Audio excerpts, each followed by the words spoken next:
Yan. Okay. Sige. So, again, good evening, everyone.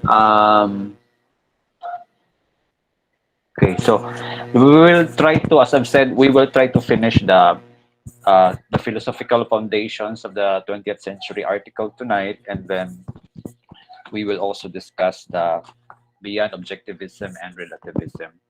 So I'm going to share my slides.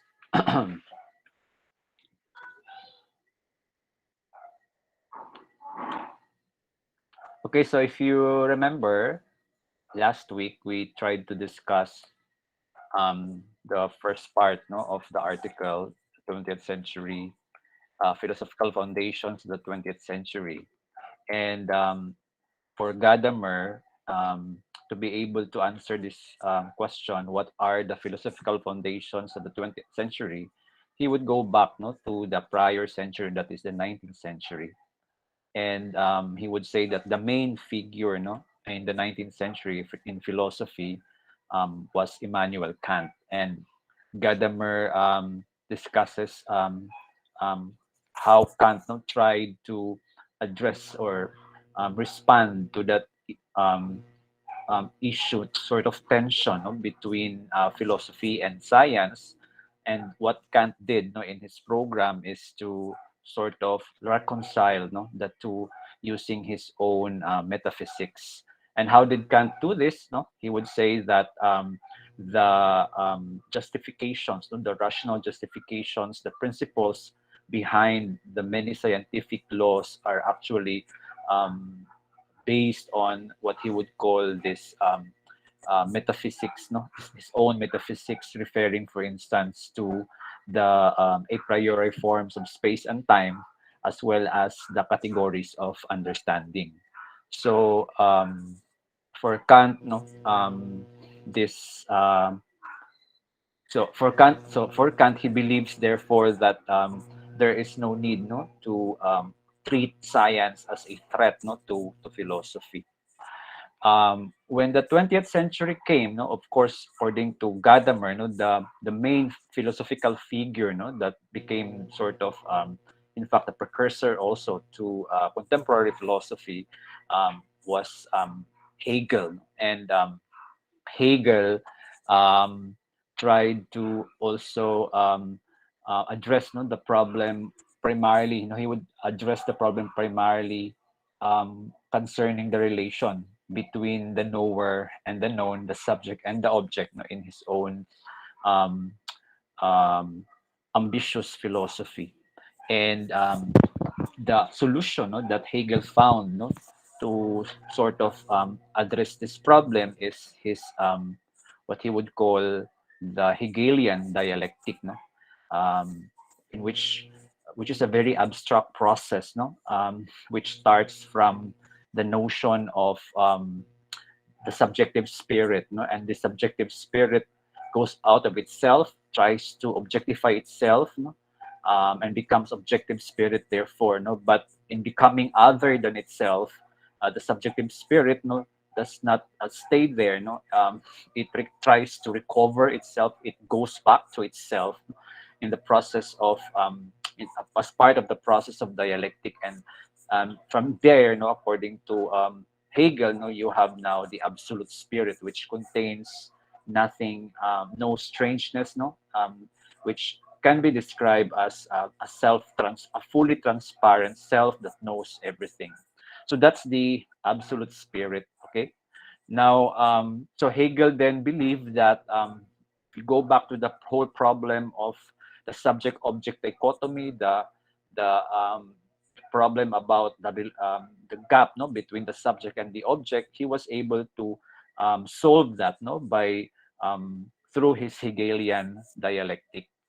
But we also discussed that after Hegel, no, he came the three masters of suspicion. And what is common, no, among these three philosophers is that they would bring back, no, that division, that separation, no, between the subject and the object. And Nietzsche, but what is also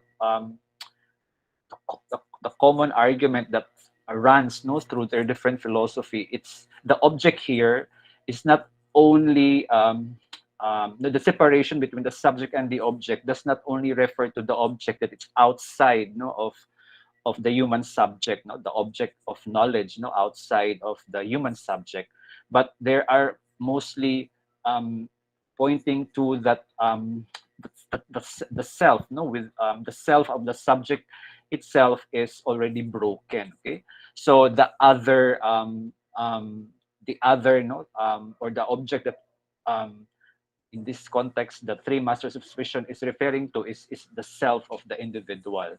So for Nietzsche, no, he would say that the subject is separate from the object because the subject is also separate from itself. No, there is no self consciousness. No, and what we have are only masks. No, after masks. No, and that our role in this world is really to try to tear this away. That which eventually we discover there is nothing there. And so that's the whole philosophy of nihilism. So it's a very pessimistic view, no, to some extent, no, about life. But in the context of Marx, no, he is well more concrete here because he's referring to his own philosophy of labor, no, where the laborers, the workers are alienated, no, from their own labor, no, which is really not the case supposed to be because work is a source of self realization. It's where the human being can realize, can actualize, can fulfill himself. No? But because of capitalism, no, in which through which no the class society is born, no, you have now and then that classes are defined in terms of their access to these means of production. No? So you have an experience of injustice, experience of domination, no, exploitation of this capitalist, no, of by I mean exploitation of the laborers by this capitalist. So this experience of alienation, no, in labor is for Marx, no, or from Gadamer's view, is also a manifestation of how the subject, no, and the object are separated. And lastly, the third master of suspicion is Freud. And Freud would refer to his own psychological theory, that we have in us, no, the presence of the unconscious, and in our life, no, we are not totally conscious of what we do, or we might think that we are doing intentionally this particular thing, but we are actually doing otherwise. So there is then a kind of divide, no, in our own psychic life. So this three masters of suspicion, what is common among them is that they all agree, that the subject is separate, no, from the object, and the object here really is not the object outside of the self, but the self itself of the individual. So it's more existential, no, rather than epistemological. No? If you think about it, the three masters of suspicion, when they talk about the problem of the subject and the object, it's not purely on the cognitive level, no, but it's more of also existential level, no. In other words, what is at issue is the entire existence of the human subject, the human knower, not simply on his ability to know a concept, no, particular, or to know an object of knowledge. And then after the three masters of suspicion, no, you have attempts now also to unify, the subject and the object. And the important philosophical figures here are Husserl, Jaspers, and Heidegger. And if you remember, no, how did Husserl sort of unify the subject and the object through his own idea or concept of the intentionality of consciousness, no, and then the horizon of intentionalities. So, what is this intentionality of consciousness? This refers to the idea that our consciousness is always conscious about something. So, being conscious always presupposes that there's always an object, to which your consciousness is related, is always or attached. So that's why the object of consciousness and consciousness always go together. Okay, so that's how the subject and the object, are are really unified, no, from the very start.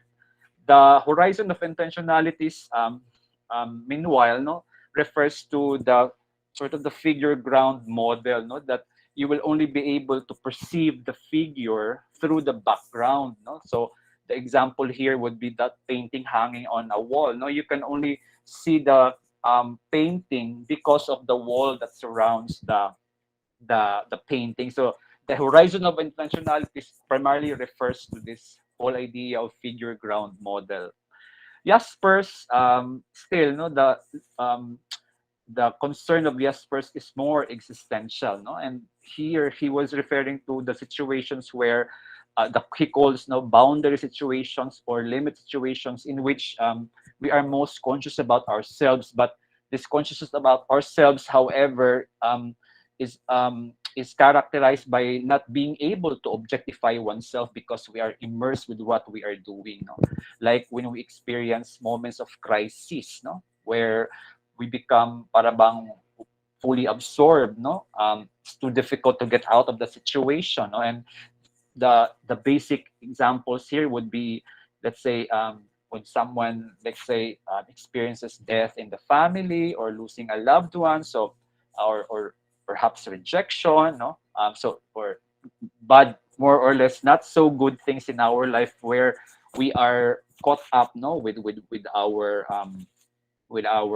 what it is that we are experiencing, and so the ability to be able to get out of the situation is not there, you know. And so these are, I would say, the situations, limit situations or boundary situations are tests of character, you know, how much we're able to get hold of ourselves afterwards, because we can either lose, no, or win, no, in these situations. And then Heidegger, no, the concept of being in the world, no, we are thrown into this world, no.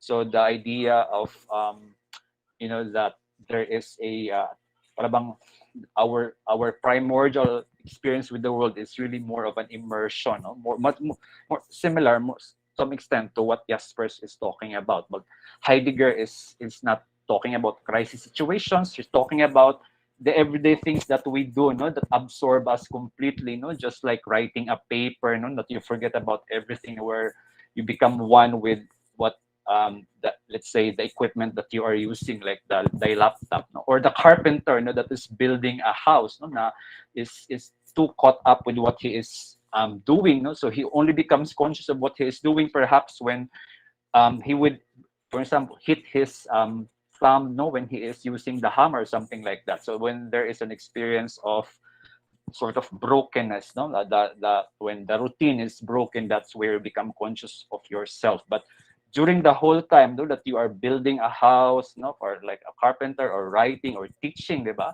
Or talking, giving a talk, no, you could become very absorbed, no, with what you are doing, that the possibility of becoming conscious of what you are doing is really not there. So for him, that's the primordial experience of the human being, rather than some kind of a subject object situation where you are more conscious of what you are doing.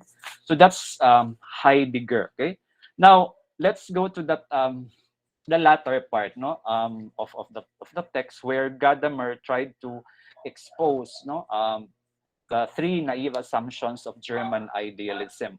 What is German idealism? It's really a movement, no, in philosophy, particularly in German philosophy, in the 1800s, no, up to the 1700s, up to the 1900s, 1800s, no.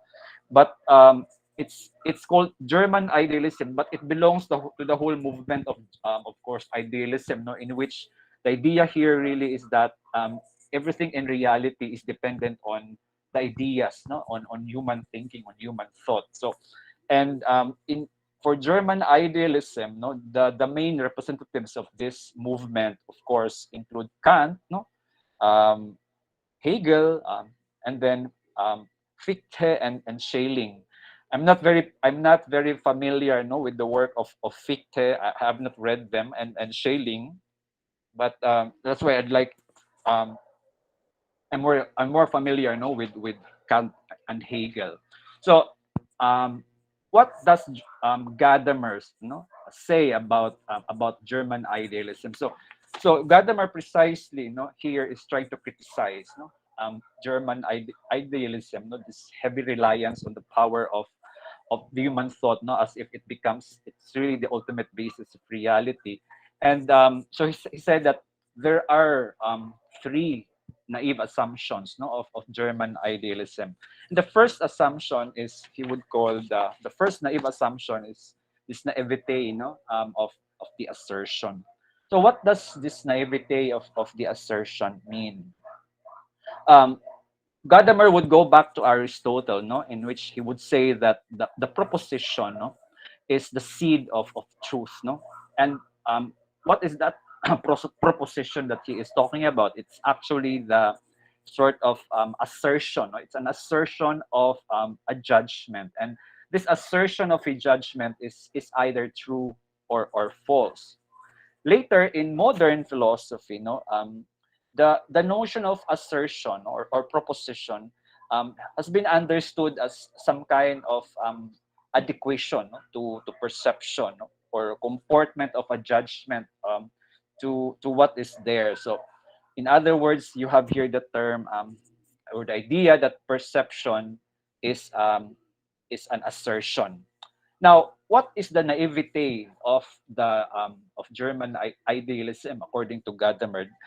He said that German idealism assumes that there is what he would call a pure assertion or pure perception, like as if no one can capture exactly an experience, or an that what is there, can be totally captured, like using a digital camera, or today your cell phone, so that when you say seeing, perception, or assertion, it is always understood as precise, totally precise and objective. So so Gadamer is questioning that, the whole idea of pure assertion or pure perception, but well, we can actually say objective, to simplify that this concept, objective assertion and objective perception, that is always precise.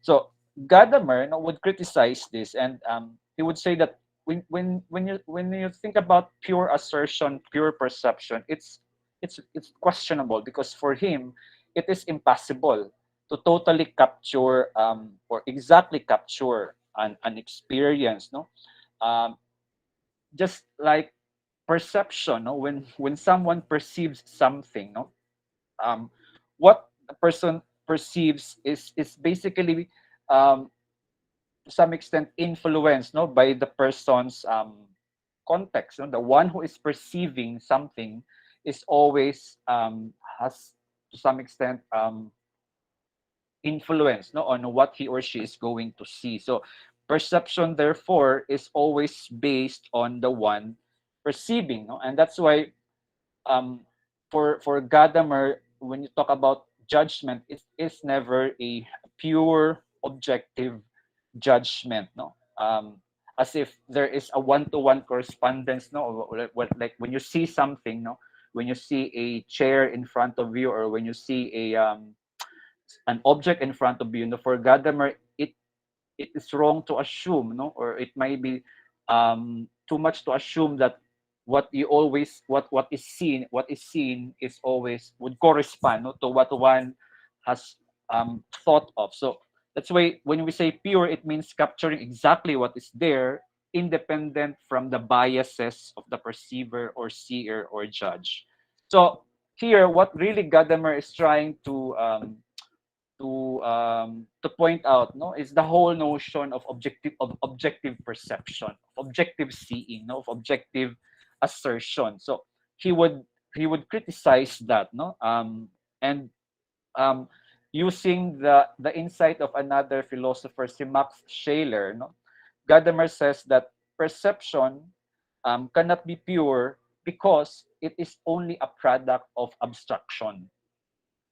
What I perceive does not always correspond, to the stimulus, that has actually taken place. It's always perception is only a relative, parang relative adequation, no? It is the final product, as what Gadamer would say, of powerful refinement, a final reduction, no, of the excess of fantasy that guides all of our seeing. So it's a very powerful critique, no, to the German idealism idea that thinking can always or that the human subject, no, using its own ability to know, can always see something objectively, can always assert objectively, can always perceive objectively. He would make reference, for instance, to the case now of a legal witness who does not really fully know the truth of his or her assumptions or assertions because he or she is only made to answer on questions that the lawyer wants to hear. Okay, so and because the questioning of the lawyer is already biased, so that's why the witness, no, cannot exactly know what has happened or what his own declaration means. So he is only made to answer to those questions that the lawyer would like to ask of him or her. So that's the whole, according to Gadamer, almost similar, no, to the experience of perception, no, to the experience of assertion, that to some extent it is bias. It's not completely objective. And of course, this critique, no, is also para bang echoed by Heidegger, no, and Heidegger would say that there is no perception, pure perception. There is no assertion. No? So, in fact, Heidegger would question the clear demarcation between factual judgment and value judgment. So he said that it's very difficult, no, to assume that we can clearly um, distinguish the two, no, or separate the two. So there is always the possibility, no, that one can be biased, no, in even presenting the facts, no.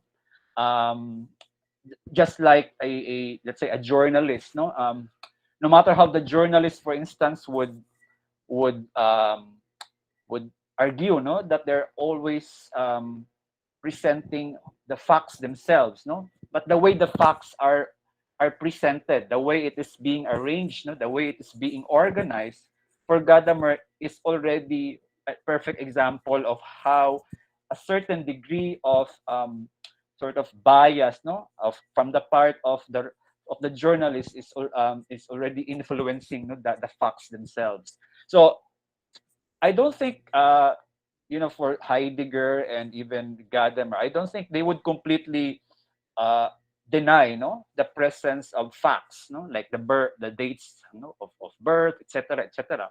It's just that it's not possible to separate it completely from value. No? So there are situations where these two really, no, are enmeshed, no, and influence each other. So, but German idealism would say otherwise, because for German idealism, no, they would say that objectivity, complete objectivity, pure assertion, pure perception can be achieved by the human mind. No, so you only have to use the powers of the human mind to be able to do that. No, but Gadamer, no, he would say this is just a naive, no, assumption. No, in the same way that when you talk about interpretation, no, there is no complete objective. You will learn later, no, in our discussion. Gadamer would say that interpretation is never completely objective because it is intertwined with subjectivity, and that includes, for instance, one's own prejudices, no? The traditions where one is in, no? Or perhaps the background of the interpreter. So when one understands a text, no, when one interprets a text, no, one does not only understand, no, what is written in the text, but also reads, for instance, with anticipation, with prejudices, and with biases. And you will see later that Gadamer, no, would rehabilitate really the meaning of prejudice and biases. No, that these are not inherently para bang bad concepts, no? In fact, he say, or that this prejudices or biases are hindrances to correct interpretation or to understanding. No, he would not say that. Instead, he would argue that our prejudices are conditions, important preconditions for the possibility of understanding and interpretation to take place. So he would not regard, therefore, that negative view towards prejudice. No, in fact, later you will realize that if you go back to the original meaning of prejudice, no, the negative meaning or connotation of prejudice is really just a derivative, no, rather than the primary meaning of prejudice. No, prejudice means prior, no, judgment, no, but in fact, no, it's prejudice is understood as already a wrong judgment, no, about something. So for Gadamer, no, this prejudice plays in some sense an important role, no, in the whole event of understanding, in the whole event of interpretation. Any question about that? Excuse me, sir. Yeah, who is raising his or her hand? Rui, that you? Yes, sir. Yes, sir. Okay. So, what would Gadamer would like to say here in that idea, sir? Is he saying that there is no objective truth, something para bang being proposed by this German idealist? So, there's no objective truth, sir. No, Or that's a very simplistic interpretation. That's not what he is trying to say. No, what he's trying to say is that truth is always a process or a dynamic process in which the subjectivity of the individual and objectivity of whatever it is, no, that we are trying to understand would uh, play, no, would come together. So if you look at if you try to understand truth as something that is completely outside, no, far, no, just to say na objective yun, sabi na Gadamer, that's an incorrect for him, no, that is not precisely what truth is all about, no? Because truth is not something that is completely outside, no, of the interpreter, no? When you understand a text, for instance, so there's always a, so that's why he would emphasize the notion of play, no. Truth is an event, no. It's he would not call it like an objective, no. Truth is like a process of event, no, brought about by this dynamic interplay between the subject and the object. So the whole notion of truth as something that is completely objective out there, sabi niya, that is precisely the notion of truth of the Greeks, no, or of medieval philosophy, or even of modern philosophy, no. But here, in the context of contemporary, that's why Gadamer, in some sense, would be guilty to some extent of be part, no, of the whole, let's say, group of thinkers in the contemporary times, no, na parang postmodern, no, but he is not also simply a postmodern thinker, because he would not also agree that everything is relative. So he's for me in between, no, he's in between this notion of complete objectivity in terms of truth and complete relativity in terms of truth. So he would be more in a middle rather than those two poles, no, or groups of thinkers regarding that their views about truth. So I think that's how I would answer that question. So he would not, of course, no, deny that truth has to be objective, but the way we understand objectivity has to be corrected, no? Kasi pag ganun ang tingin mo, no, sa truth, it's almost like scientific ba, no? And you will realize later that Gadamer really criticizes the whole approach of modern science, no? So hindi, like history, no? Of course, Gadamer would not say that history is just chismis. No, it's all wrong, no? That of course Gardner would not agree with that, no, but of course he would not also accept the idea that history is just completely objective, as if the subjectivity of the historian is not parang part of how he reads history, because after all, diba, it's the historian who reads history, and the historian is always situated. One of the parang limits of being a historian is that he was not there during the historical event itself. He's looking at the event from a point of view na na ano siya, outsider, no? Well, that is both ano, being an outsider, being not there in the actual historical event, can be both good and bad, not to some extent, no? Kasi it's good, you can say that to some extent you can look at the past more objectively, no? But the way you look at the past is always based on the present, because the historian can never transpose himself, no, to the past, because the way he reads history is in the present. So that gap, no, is for Gadamer is very crucial. But you will see later that that temporal distance, that gap, is not a disabling gap, but it is an enabling gap. Okay, so there are a lot more, no, that we can talk about, no, when we go about related to these things, when we go into the um, chapter on the elements of hermeneutic experience. So from that vantage, no, so based on that, we can say that Gadamer is, no, playing a I would say parang he is, no, would be in the middle, no, rather than the more classical, no, rather than having a more classical understanding of truth, or even a more kaning radical postmodern view of truth, na everything becomes relative.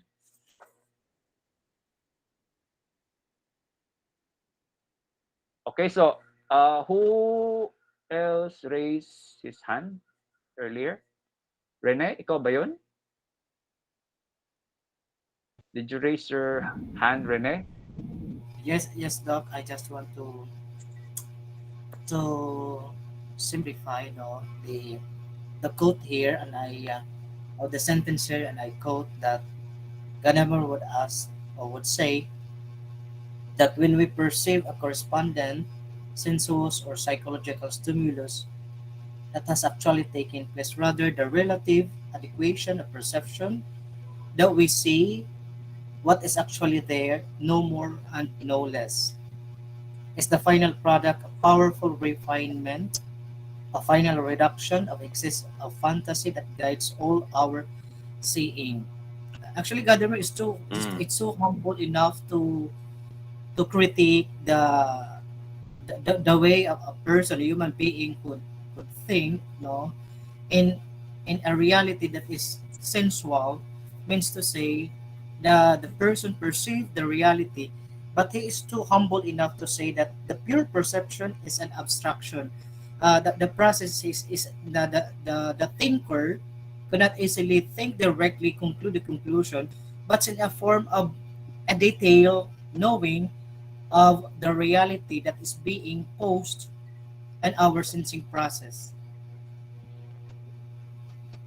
Okay, so that is part of his critique, no, of this whole notion of pure assertion or Yes, pure Doc. judgment, no, as if there is no element of bias there, no. Yeah. Kaya lang, yun nga lang, ang the whole, I think, it's important, no, to be mindful of Gadamer's view that biases, no, normatively speaking, no, or epistemologically speaking, are not necessarily negative, no, right away. No, there.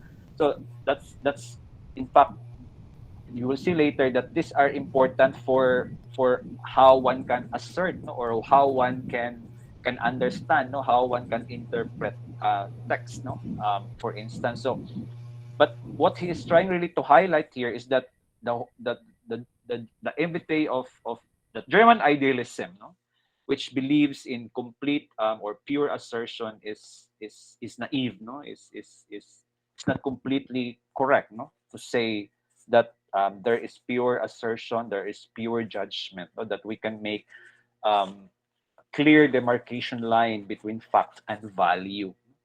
So when you look at facts, there is always an influence of our own values there, no? So there is more, para bang, rather than seeing the two as two separate worlds, no, the two are actually are enmeshed. No, the two are actually they go together. No, but the of course the relationship between the two may not necessarily be smooth. No, so there's a lot. That's why there is a lot of dynamism there. But the language that Gadamer would use would be interplay. No, I think that's the image. No, and that's how you will later see. No, the process of understanding is also a play for Gadamer. So in the same way that when we know truth, when we access truth, no, or a particular truth claim, there's always a play, no, that takes place there, and it's more dynamic than what German idealism or how German idealism describes it. That's why truth is an event. So it's truth is not simply just an objective truth out there, no? Para sa kanya, it's an event, and that's the same process of para bang interpretation and understanding, achieving, and when you understand a text, no, it is an event that is just beyond, for instance, the the control the of the interpreter, no, of the person trying to understand, because there is also an element of, let's say, the text, no, trying to play with you, no, when you interpret or when you try to find the truth. So when you say event, it's neither objective nor subjective.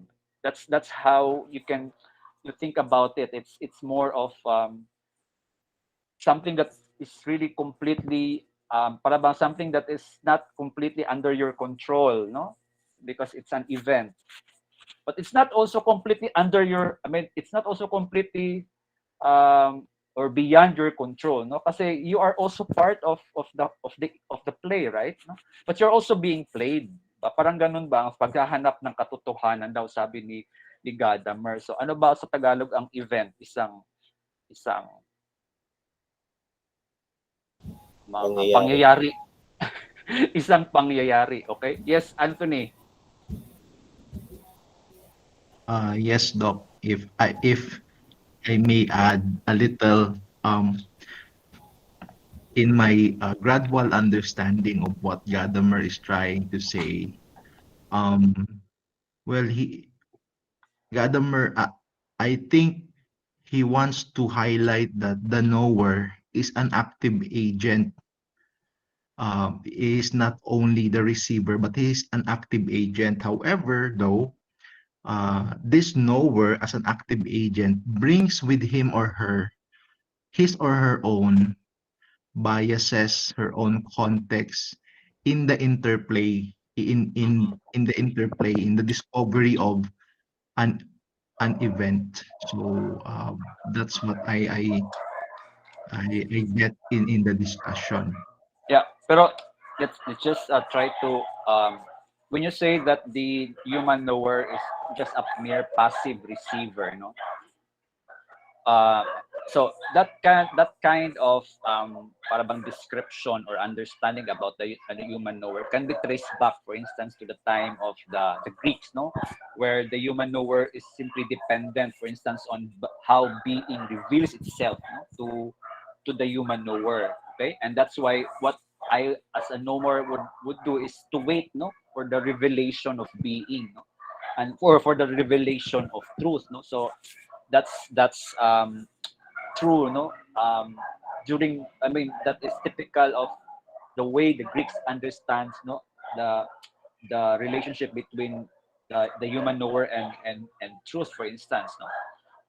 But during modernity, no, the para bang nag-iba yung movement, no? It seems like, of course, the human knower is now understood to be more active, no, than passive, no. But Gadamer is also careful, no, of that whole idea of being an active knower, no. When like you go to Kant, you remember, let's say, what Kant would say, that um, the world, no, that we know outside of us is in some sense dependent, no, on the para bang a priori forms of understanding, or the principle, the categories of understanding that we have, no, so that we will be able to understand the world outside of us, no.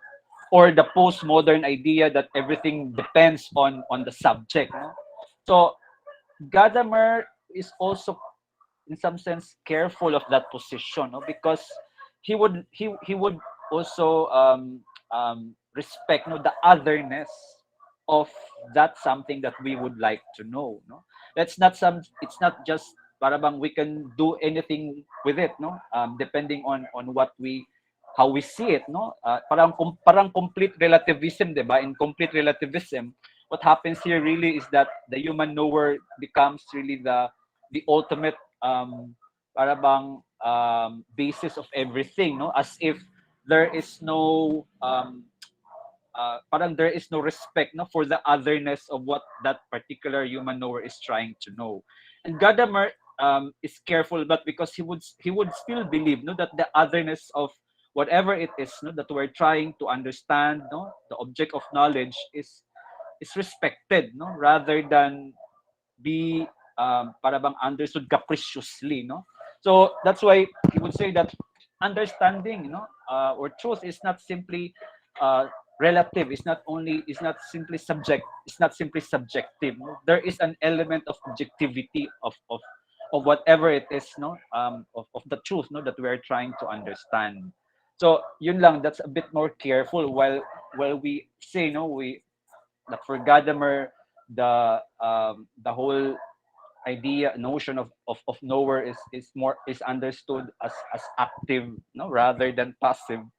But that active knower doesn't really have the parang full control, no, of what it is that he is trying to know, no, as if everything depends on his own capriciousness or whatever, no, that there has to be a sense of objectivity also that we have to maintain, no.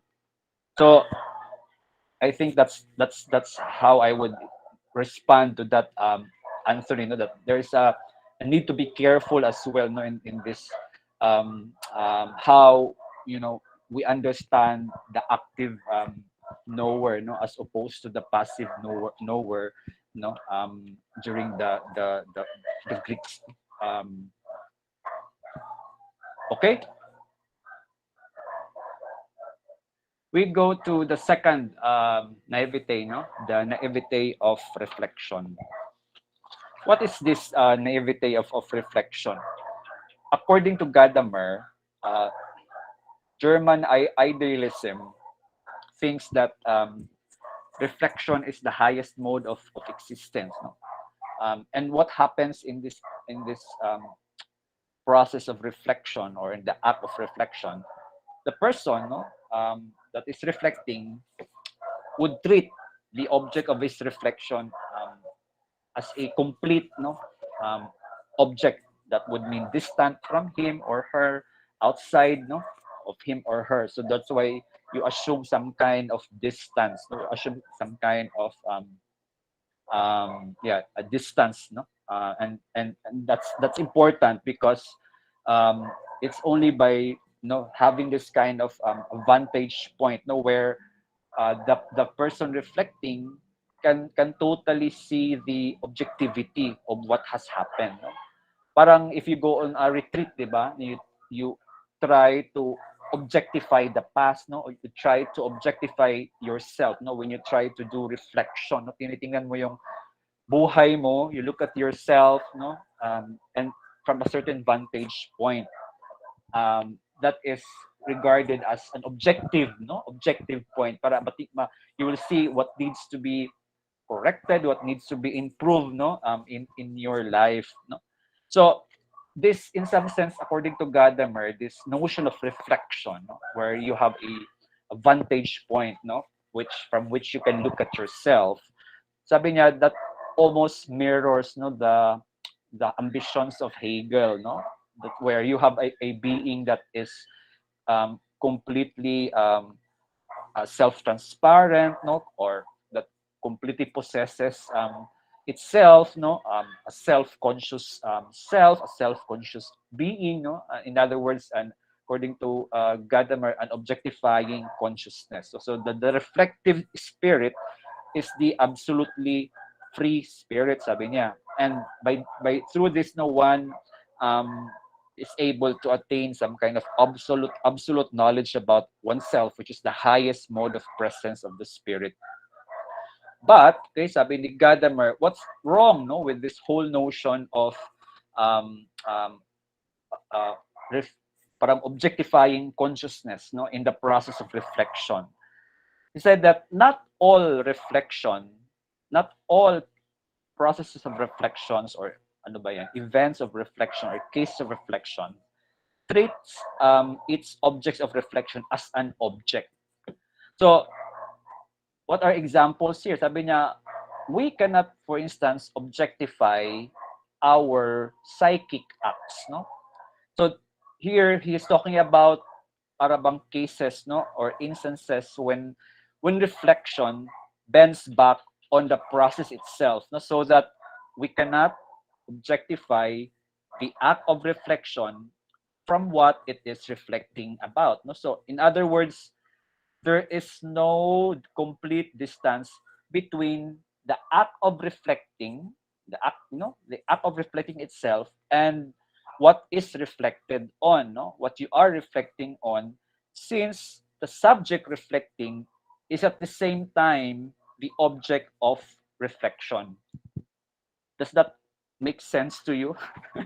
Para bang, diba, you cannot be conscious no of the fact that you are reflecting no and that's why sabi ni Gadamer, if you talk about hearing tones no hearing sounds whatever, it's that when it's always a heard tone no, although the primary object of my hearing is the tone no, but um I cannot be conscious of my hearing of the tone at the same time, no, which is a subsequent reflection. That's why a tone is always a heard tone, and my hearing of the tone is always intrinsically involved.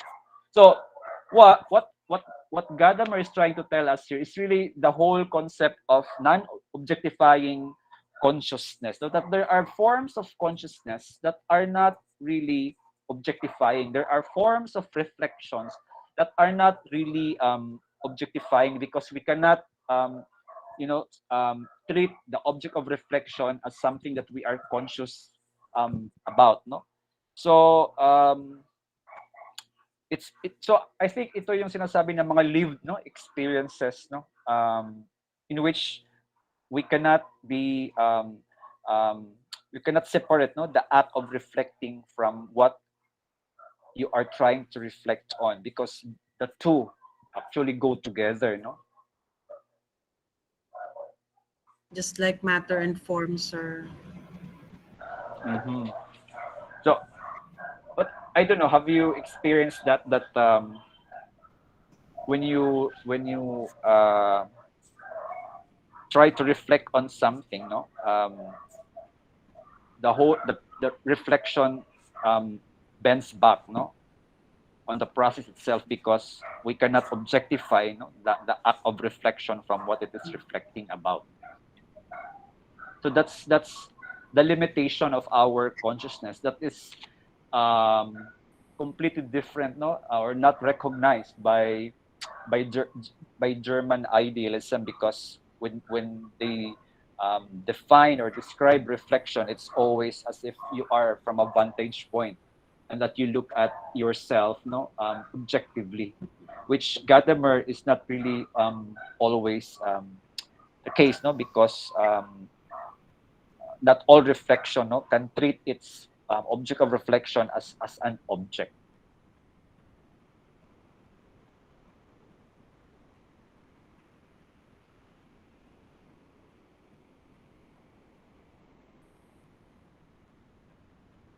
Wala, sir. Nag-hang si sir. Nag-lag si sir. Parang nag-lag siya. Opo. Akala ko may tinitingnan lang si sir. Look up si Akala sir, ko look up. nag-reflect. Oo. Nag-reflect. Naivete of reflection. That's the actual sample of naivete of nawala talaga. Nawala ka bigla, Doc Ray. Oh, sorry. Sige, I heard somebody was saying a sample That's the ng naivete example of of reflection. naivete of reflection, sir. What's the example? Yes, sir. What happened to you, sir? No, Naglag ka, sir. Nagjo-joke lang ka. paglag mo, Doc Ray, naghangad ka laig, mura kang naghangad sa taas. Oh, Anyway, naivete. sige. Anyway, um, now according to so Gadamer would cite one philosopher, si Franz Brentano, no? And what is Brentano saying? Would say that there is no distinction between actus signatus, no? Actus signatus or consciousness of an object, no? For instance, the statement, I see something, and actus exercitus or consciousness of the act of consciousness. For example, the statement, I am saying that I see something. Um, so, at first, the two statements might be treated as different, as separate. No?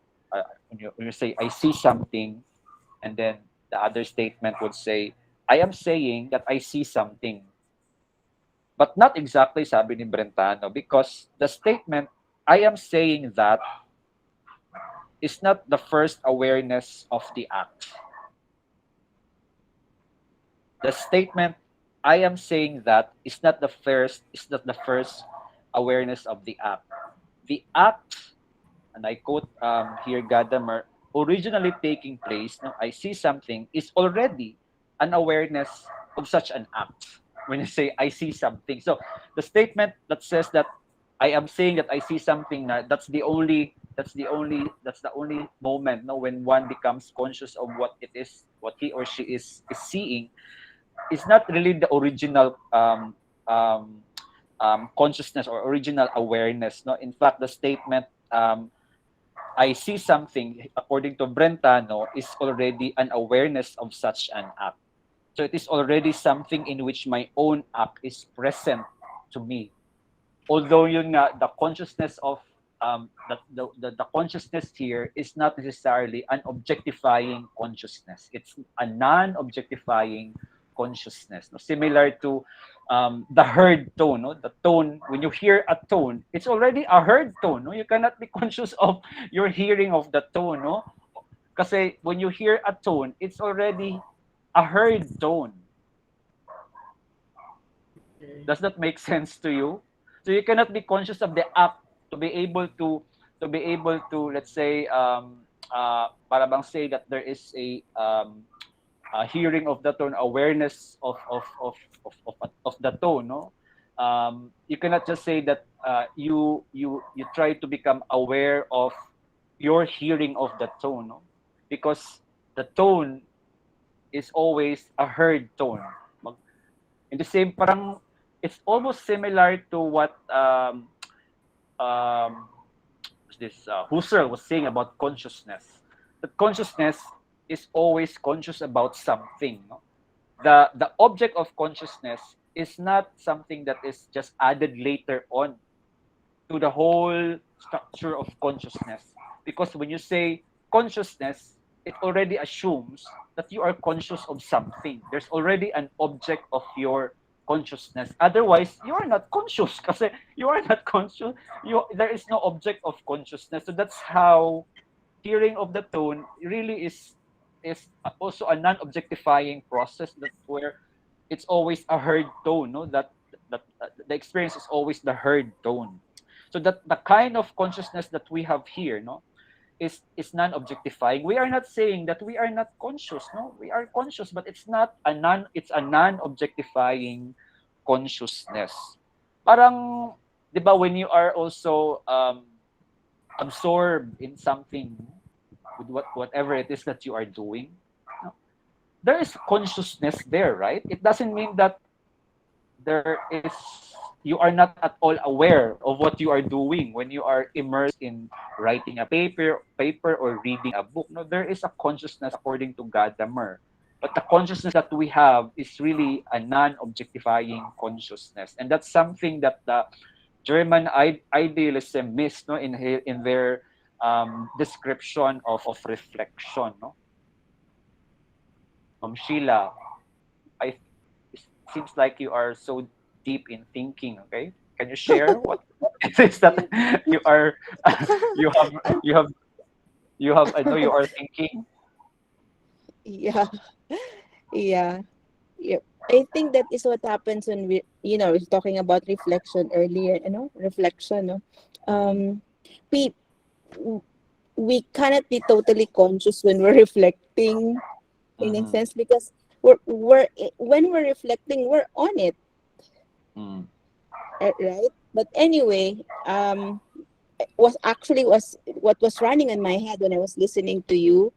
I'm thinking about Gadamer actually, and how this guy, in a sense, and listening to his critique, particularly in your explanation of his critique of these different philosophers and their philosophies, I thought he's a very integrative man and humble. Um, because he tends to put the both ends of the extremes. So if this is a balance, there's this other uh, philosopher that says it's purely objective. There's also other philosophers that say no, there's no objectivity. No, but Gadamer sees and integrates, and I like what you said when you say it. He uses almost always the word interplay. That so I'm just thinking that this guy is has this gift of integration, integrative, and then that is also very humble. um, he does not actually say that everything can be known, and that there's we can always objectify truth, etc.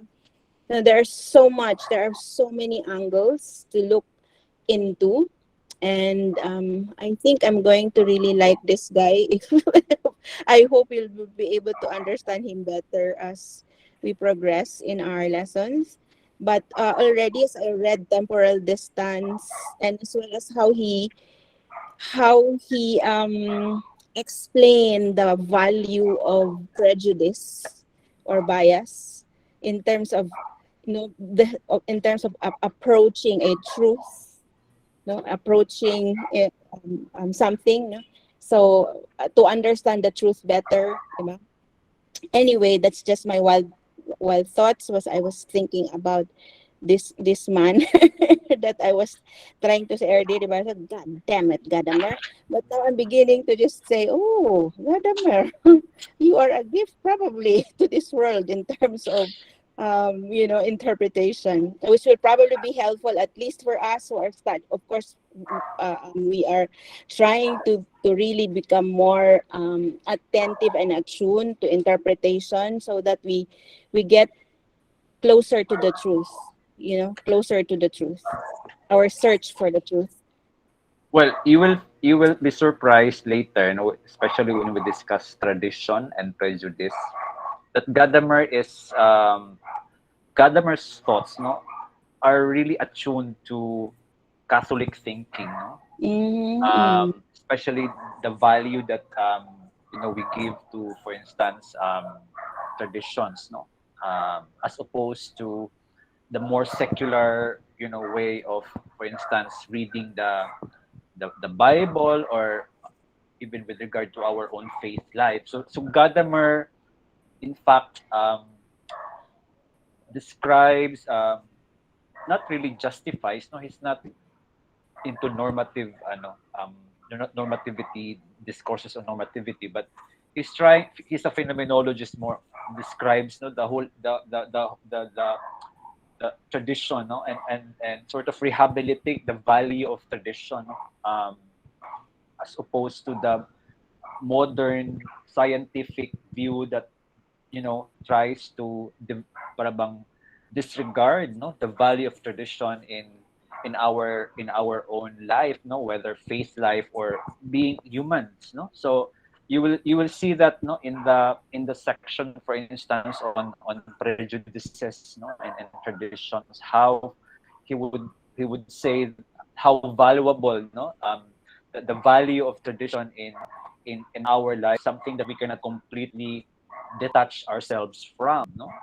So despite the effort, no, to be completely free from tradition, because we thought that tradition are just um erroneous, no, things, no, that were ano ba, things that we have to give up because they are not important, they are obstacles, no, to modern lives, and Gadamer would not agree with that, no. So you will see that later. So perhaps that's one topic for a paper, no, the Catholic, um ano ba, the implications of Gadamer's view to Catholic life, especially when you talk about traditions, okay, and rituals, no, those things. So yung may mga ano si Gadamer dyan, no, masasabi na very interesting. Okay, now we go to the last naivete before we, and then we take a break. Okay. So the last naivete is the naivete of the concept, and well, this naivete of the concept is more or less connected, no, to the whole, to his idea of language, no, to how he describes language. For Gadamer, what are concepts for? No, concepts are used to define things. No, and in the whole, in trying to define things, no, sabi niya, we're able to avoid ambiguity and contradictions. No, and this is similar, no, to, for instance, the role of philosophy, no, to define things, no, by means of unambiguous concepts. No, but concepts require, sabi niya, language. Okay? And the problem is, language um, can be ambiguous. No? So how can you define clear concepts if in the first place language is ambiguous? Okay? This ambiguity of language, there are this issue of ambiguity of language. Different philosophers, from different philosophical traditions, they see this differently as well, or address this problem or issue differently. For instance, the Anglo-American philosophy would say that we need to invent, what artificial languages, univocal languages, um, like technical terms, for instance, 'di ba?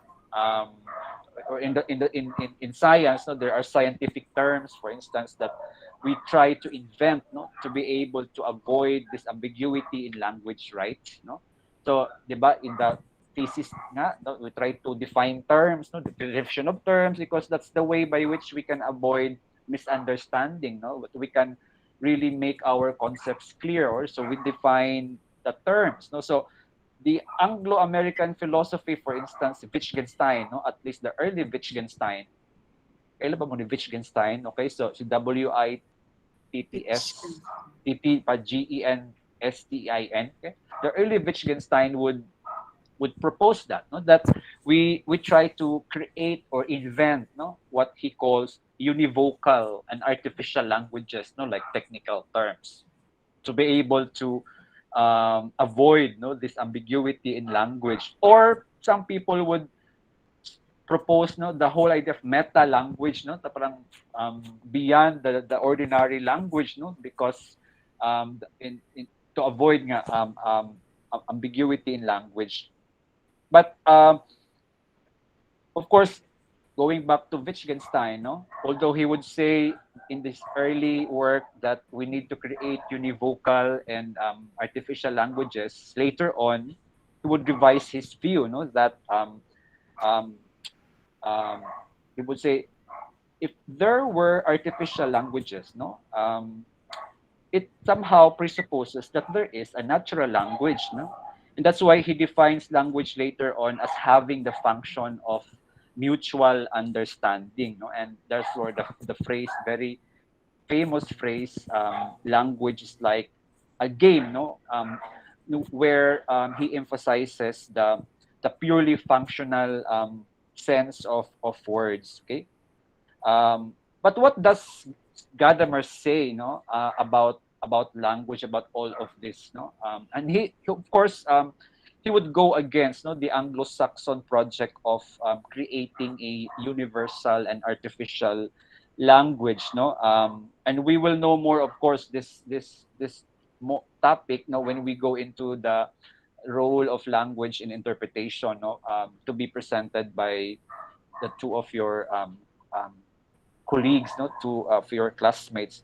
So, but what is, in this early or short essay of Gadamer, I think this was this book, this article, that the 20th philosophical foundation of 20th century, where he criticized German idealism. This already came after, the publication of Truth and Method. So so the things that he says here about language are actually drawn, mainly from what is there in Truth and Method. So, but he will indeed go back, to some of these ideas, and what are these ideas concerning language, So he would criticize the notion of meta language. He would say that meta language, is diluted, does not guarantee clarity, and it does not also point to reality, So the whole idea of um, conceptual language that is proposed by Anglo-Saxon philosophy, sabi niya, has to be replaced by the whole notion of everyday language, the language of transaction, in which the object really is communication. So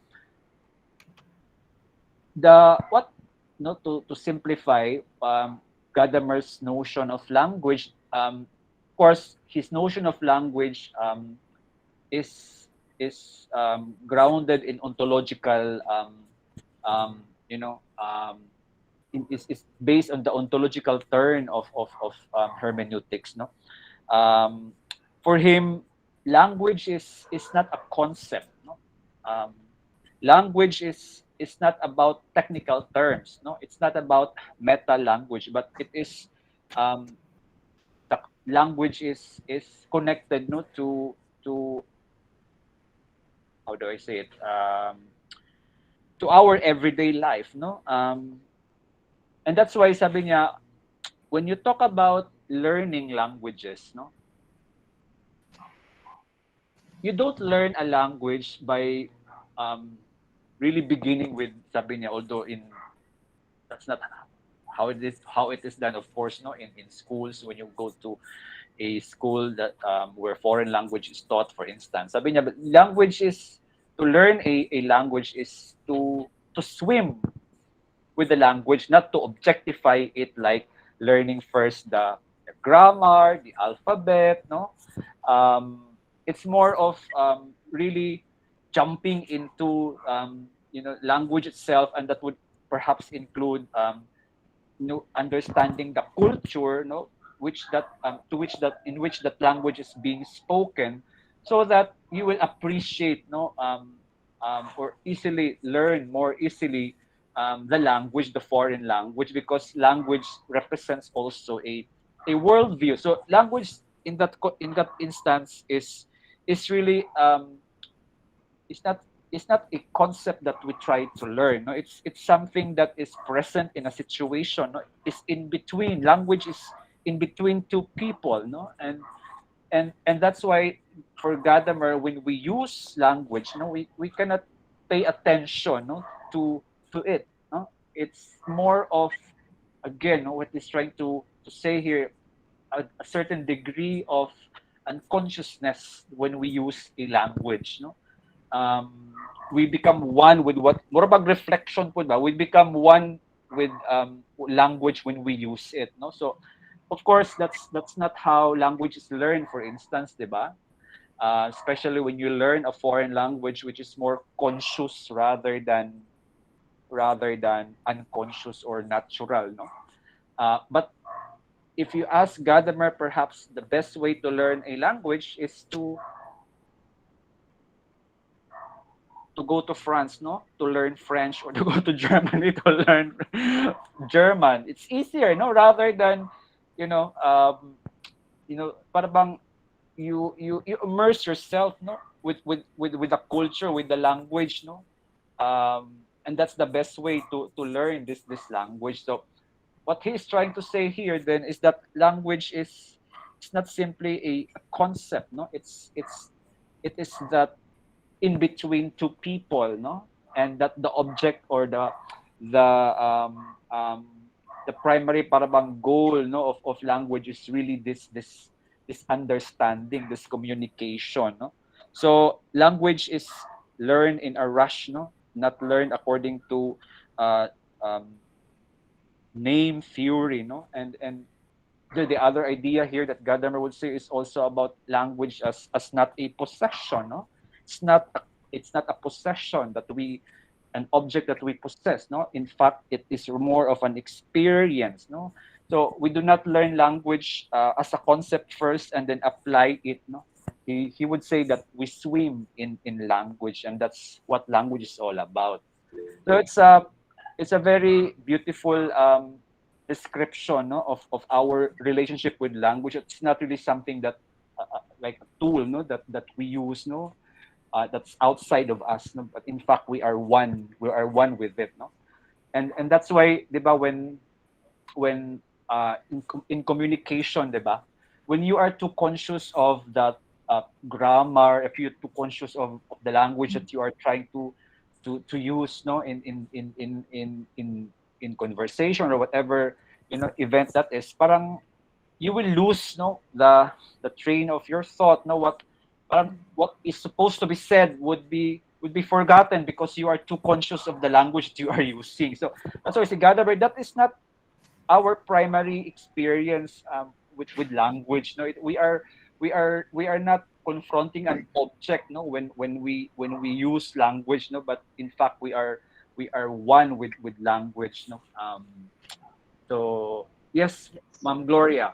Yeah, I was just reminded, sir, of what you were saying about the dynamism of language. So, language is dynamic, in fact, in every country or in every life. No?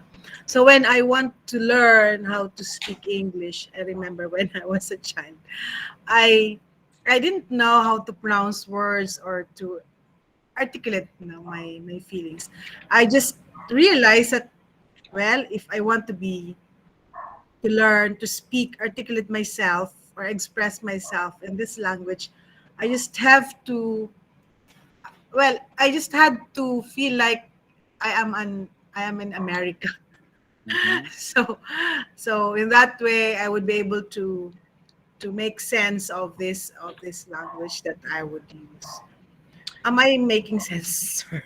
There. Yeah, Uh, I think, well, when we talk about learning, for instance, foreign languages, no, that's why they say that it's easier to learn it when there is a social milieu, no, or yes. in a context where the language is the native. I mean, is primarily spoken, no. Pero kung artificial, like, that's why it's very difficult to learn German if you are in the Philippines, no, Deutsch, because we don't hear people speaking Deutsch or German, no, in your office or Yes, sir. in the wherever in the stores, no. So unlike when you do it when you are in Germany, or where in a country or in a place where German is really the native language, it's easier, to learn, that because language is always learning a language is always done together with learning the culture also of Of the people. the people that uses this language. That's why it's amazing, no, na like we have many Filipinos abroad, 'di ba? In fact, I have parang a relative, no, there in Germany before, na she can really no, when she went there, no, first time, because she got married to a German when she was younger. She didn't know any word, no, in German, but she was able to learn the language and become master of it, no, even without going to a formal school in Germany, no.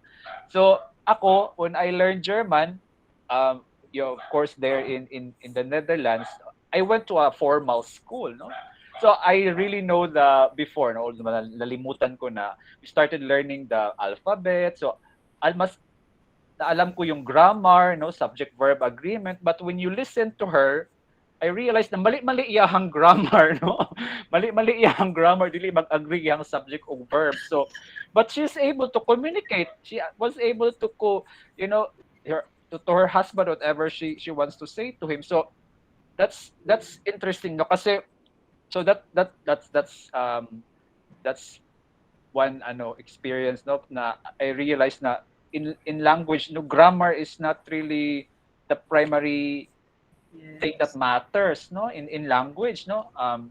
But for us Filipinos, especially when we talk about English, we are very particular with grammar, right? No, Yes, na sir. that's why some people are afraid to speak about their thoughts, no, because they are too conscious of the grammar, no? And you see now the effect, no, of if you are too conscious about the language that you are using, you will eventually lose, no, whatever it is that you want to say, no. So that's why si Gadamer, sabi niya nga, no, that's not the ultimately that's not the primordial experience of using a language, no. And siguro cultural lang din siguro, because even there, no,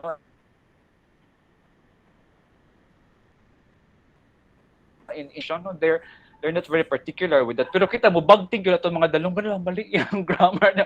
And then for them there, mahunong na nakay-prejudice to some extent to listen to this person, because the ability to speak good English becomes a source of para bang ano ba, you come from a better position ba, something like that. So that's a problem, no, culturally. But for Gadamer, he would not agree with that. Okay, who was raising his hand? Sister po. Yes, sister. Um, yes, Doc. I just want to share about what you are sharing with us. So we have also our mission in Germany. So Mm, there were really sisters who are sent to formal school before they really go to Germany. But mhm. here unfortunately, here in the Philippines, formal school in the yes, yes, Philippines. yes, yes. But when they're already in Germany, they really go to school, sir, for them Mm, to get a certificate in order for them to communicate with these Germans, no? But mm, there were really sisters na kahit umuwi na sila dito sa Philippines, they were not able to learn. Why? Because inside the convent, they are all Filipina. Though so it's very lucky if you are really exposed to the Germans because they will really learn to speak Deutsch with them with the Germans. mm, And me also no ako din I was assigned at Sambuanga, so all of the people there are Chabacano, no. So but I mm, was not able to learn Chabacano since my companion sisters are all Cebuano. So that's mm. why when I left the Sambuanga, the mission in Sambuanga, I learned very little lang. Little Parang about ganun ba, some. sir? About Yeah, that's why the Chabacano. social milieu is very important Yes, yes, sir. Oo. when you learn a foreign language, the social milieu, because if you don't have opportunities to really use what that language, the foreign language that you're trying to learn, you will not be able to master the language. But of course, Gadamer would not agree with the whole idea of mastering the language. No, in fact, he would rather say that language master us. No? It's language that really tries to, in the same way with kanang notion of truth, but it's not, truth is not something that we control, no. And parang language then for Gadamer, it's not something that we control, no. It's not like we master language. We are in fact the ones mastered by language, no. It's more powerful to some extent, if you may use the term, than us. So I don't know if you would agree with that, no? But for me, it's true. Not it's language is not really something that we possess, no? That we can although creative writers, of course, it's a different experience perhaps, no, where when they have more mastery of the language and they try to sort of how do you say it, create, no, or ano ba yan, um, in their creative in the process of writing, no, they can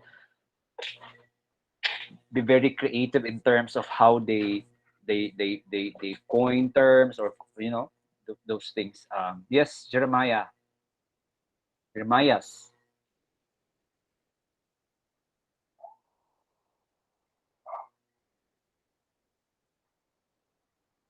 Jeremiah's, you were raising your hand.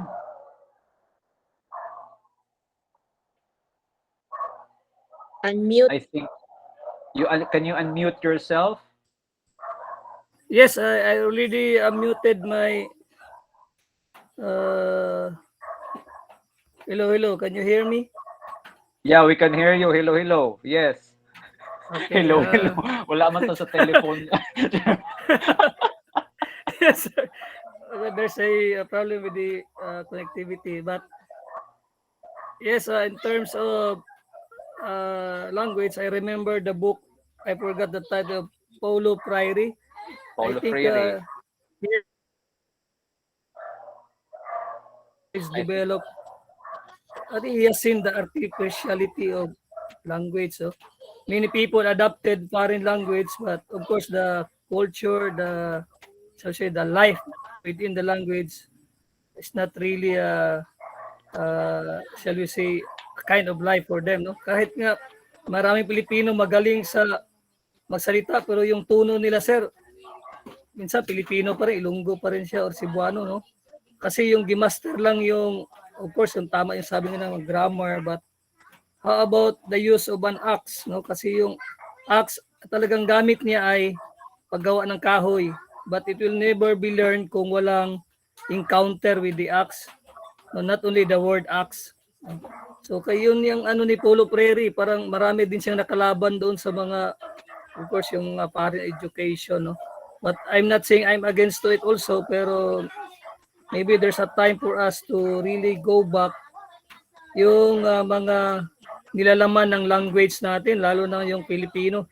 Kasi until now, in our context, pinag-aagawan pa rin, ano ba talaga yung pinaka-language natin, Filipino o English? Yun lang po yung sa akin, sir. Okay, thank you very much, Jeremiah. So that's why it's language is not precisely that what Gadamer is trying to say is language is not simply a concept. It's an experience, no, and that's why if you reduce language into a mere concept, it will be not meaningful, no, and we will not be able to really appreciate, no, the use of language, no, if we simply reduce it into a concept, into an idea. It's not, language is not an idea. Language is an experience, no, it's in the everyday use, no. So that's what Gadamer would try to emphasize here, no, as opposed to the Anglo-Saxon, no, view of language. It's reduce it into a concept, no, or you know, the whole artificially created by the user of language. Okay, maybe we can take a break, 10-minute break, before we go to our next article, which is just very, ano naman ito, short but very interesting, no? The overview sa chapter on beyond objectivism and relativism by Richard Bernstein. So maybe 10-minute break, okay, before we start discussing the second article. See you in a bit.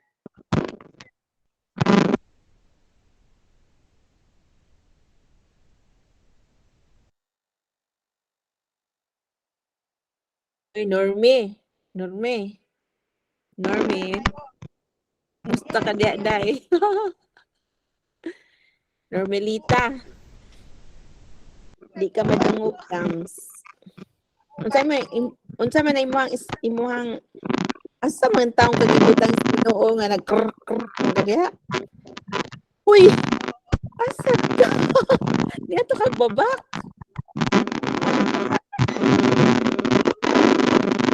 Uy, ay na oy kay di na magsama. Napagpaway sa niya. Bye.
Hello, can we continue now? Yes, sir. Yes, Okay, sige. sir. So let's go now to our next article, which is titled Beyond Objectivism and Relativism. Well, this is not really difficult, no, because we'll just try to understand, no, what objectivism is, what relativism is, and then the notion of Cartesian anxiety. Okay. So, of course, I don't think the term objectivism and relativism, no, are new, no, to you. If you have heard this many times, especially in today's situation, no, where you have more people who consider themselves, no, relativists, no, um, whether it is in the field of morality, no, or even art, no. So the understanding of art. So so let's try to go through the text, no, based on the book of Richard Bernstein. So Bernstein describes um, a situation, no, that we are in today, and he calls this a situation of malaise, no, and a situation of uneasiness that spreads through the intellectual and cultural life, and our intellectual and cultural life, and this is expressed, according to him, by the opposition between objectivism and relativism, or objectivity and relativity, rationality and irrationality, realism and anti-realism. So these are different terms, no, that are used, no, in our intellectual and cultural life. But of course, to simplify this, we can say that you have people who adhere, no, to the, people would say, the past, no, um, the traditionalists, no, for we can say that, and the the postmodern, no, um, the okay, the postmodern people who are in the postmodern times, no? So the period of modernity began in the 17th century, no, up to the, let's say, 20th century.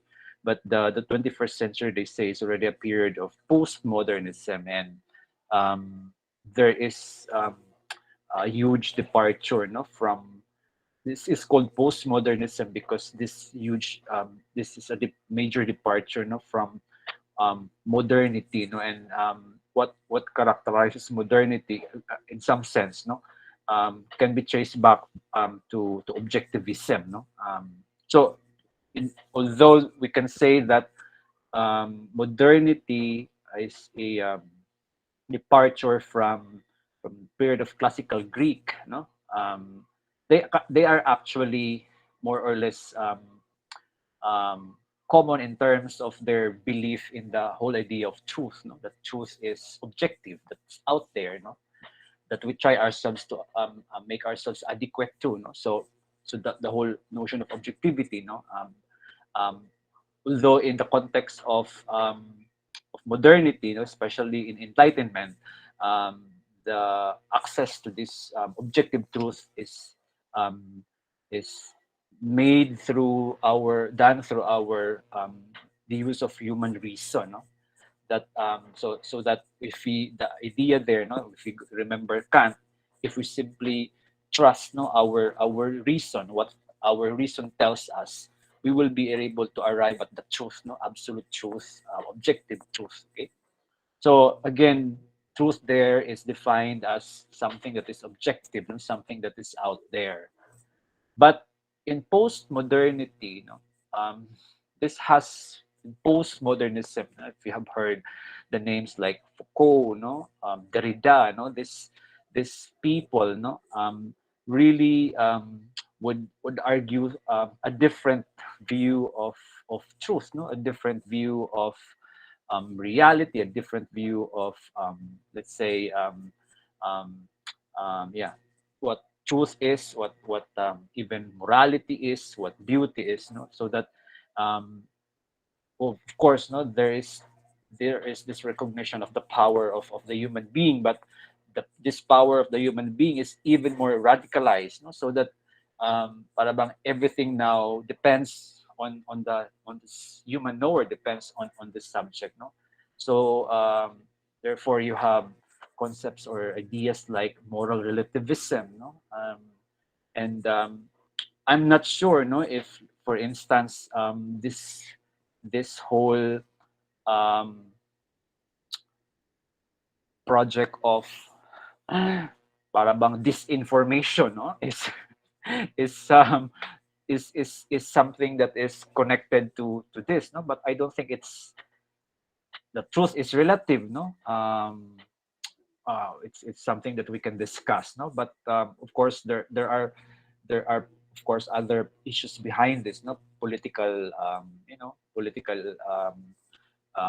beliefs, no, or mga political interests, no, of these people, no. The no, sort of kanang revising history, right? So that of course it's easy to justify that in the context of relativism, but of course I think relativism is not a para bang irresponsible, it's not a capricious way, no, of defining truth, as if we cannot make use of certain standards anymore, no. So I think that's a very extreme form of relativism, or in fact that is beyond relativism, because it is purely what you call this irrational, or purely out of this world. Okay, so but what Bernstein is really trying to describe the situation. I don't know. This book was written in the 1990s, I think. No, so we are already in 2022. No, but I don't know if you would agree with his own reading. No, during this time that there is an experience of uneasiness. No, kasi parang we are in a in a cross point. No, in a cross point between, on the one hand, objectivism, and on the other hand, relativism. If this was written many years ago, no, can we say that we have completely embraced relativism? Because this was the period, perhaps, when when there was really this tension between the two. That after 20 years or so, can we really say that we have completely embraced relativism? So it's something that we can discuss later. Now, of course, if you go back to this tension between objectivism and relativism, see, not Heidegger, but um, Bernstein, no, would try to trace it back, no, to Plato's time, particularly when Plato criticized the relativism, alleged relativism of Protagoras, no, that truth can be relative. So that whole notion of relativism is not really new, according to Bernstein. You can trace it back to Plato's time, no, and that's why they say that everything after Plato is a footnote now to Plato in philosophy, no, because it was really Plato is the parang the ultimate philosopher, no, for that matter. So everything begins from him.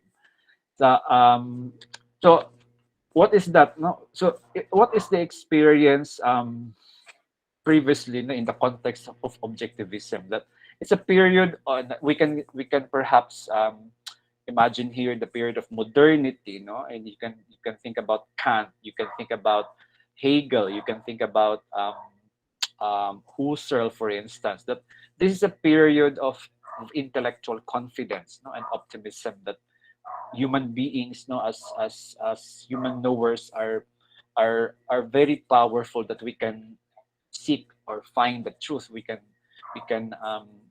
achieve many things, no, by using the powers of our reason. So in philosophy, for instance, there is a conviction, no, among philosophers, especially those who belong to this camp of objectivism, no.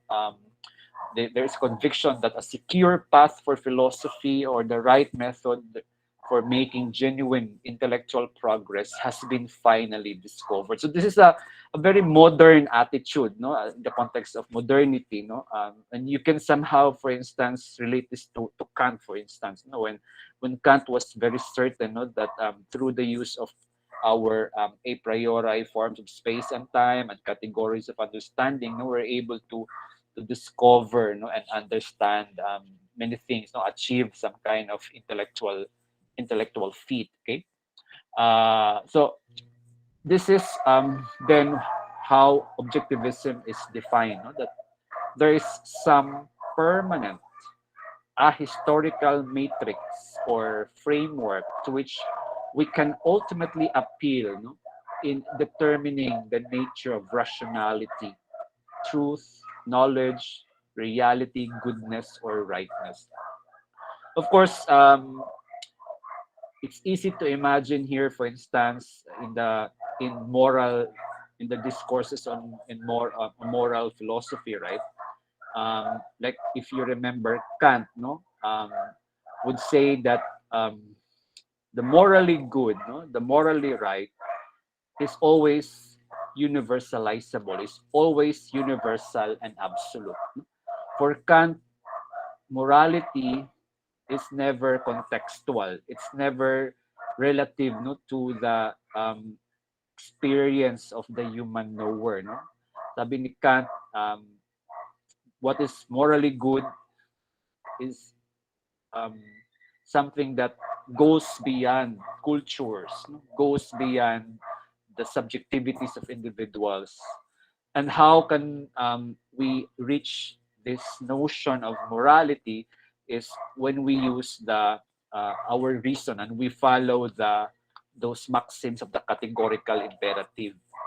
Okay, so Kant is very para bang sure, no, very secure, no, that if we only use our reason, no, and if we listen, no, to the maxim of the categorical imperative, we would really achieve, no, that permanent, no, a historical notion or understanding of the morally good, of the morally right, no. So concretely, for instance, we can apply this, no, in the context of um, the discourses of human rights, no, kaning no kaning concept of human rights, that's actually very Kantian, no? Because the whole concept of human rights um, is somehow based on our understanding of human beings, no, possessing an intrinsic inherent value that we all have to respect. And well, the concept of human dignity, no, is also very Kantian, no? That's common, no? That's a historical, regardless of what kind of human beings you are, no, man or woman, member of the LGBTQ community or from the indigenous community. So that by the fact that we are all human beings, so we possess some universal features. Now, one of which really is our human dignity, and that's why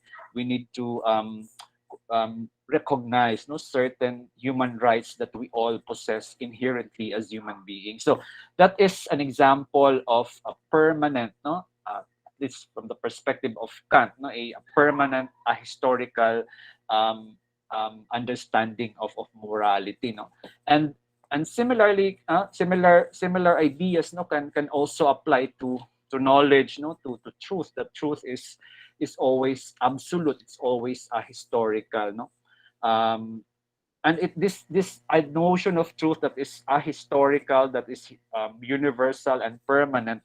Um, you can also trace it back, no, to Plato, no, especially when you talk about Plato's idea or theory of forms, diba? If you remember that, when you talk about the tableness of the table, no?